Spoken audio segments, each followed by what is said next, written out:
आज की बड़ी खबर। उपराष्ट्रपति धनखड़ को हटाने के लिए इंडिया ब्लॉक के प्रस्ताव पर भाजपा ने कहा, यह अत्यंत खेदजनक, यह एक बुरी बात है। संसदीय कार्य मंत्री किरेन रिजिजू ने कहा कि उपराष्ट्रपति जगदीप धनखड़ बेहद पेशेवर और निष्पक्ष हैं।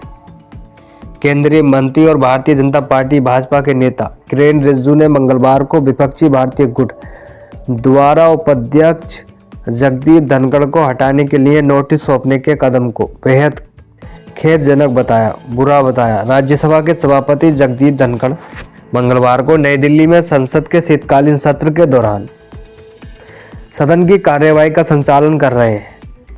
मीडिया को संबोधित करते हुए संसदीय कार्य मंत्री रिजिजू ने उपराष्ट्रपति, जो राज्यसभा के सभापति भी हैं, उनकी तारीफ करते हुए कहा कि वह बेहद पेशेवर और निष्पक्ष हैं। उन्होंने विपक्ष को भी आलोचना करते हुए कहा कि वे राज्यसभा और लोकसभा में आसन की गरिमा को आनंदर करें। ANI के अनुसार रिजिजू ने कहा कि विपक्ष ने आसन की गरिमा का अनादर किया है, चाहे वो राज्यसभा हो या लोकसभा।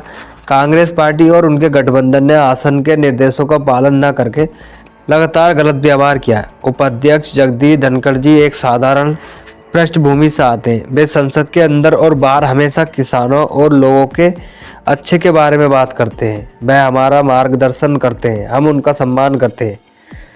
संसदीय कार्य मंत्री ने कहा, जो नोटिस दिया गया है, मैं उन 60 सांसदों के कदम की निंदा करता हूं जिन्होंने नोटिस पर अपने साइन किए हैं। NDA के पास बहुत बहुमत है और हम सभी को चेयरमैन पर भरोसा है। जिस तरह से बीजेपी का यह सदन का मार्गदर्शन करते हुए, उससे हम खुश हैं।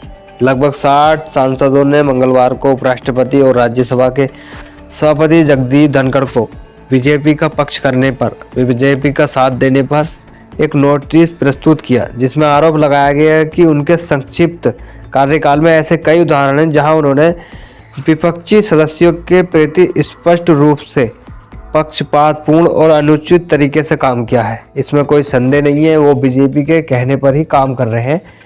कांग्रेस ने ये बात कही। सांसदों ने राज्यसभा के महासचिव PC मोदी को सौंपे गए अपने नोटिस में कहा, जिस तरह से जगदीप धनखड़ राज्यसभा के सदस्य संसदीय मामलों का संचालन करते हैं, वह बेहद पक्षपातपूर्ण है। यह रिकॉर्ड में है कि श्री जगदीप धनखड़ ने विपक्ष के सदस्यों को बोलते समय बार बार बाधित किया है।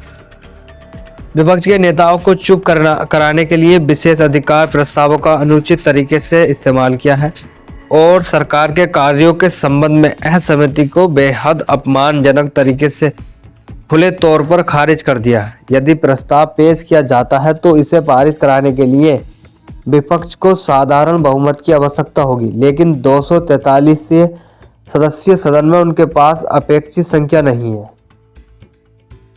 हालांकि विपक्ष सदस्यों ने इस बात पर जोर दिया कि यह कदम संसदीय लोकतंत्र के लिए लड़ने का एक कड़ा संदेश है। भारत में अब तक किसी भी उपराष्ट्रपति पर महाअभियोग नहीं लगाया गया है।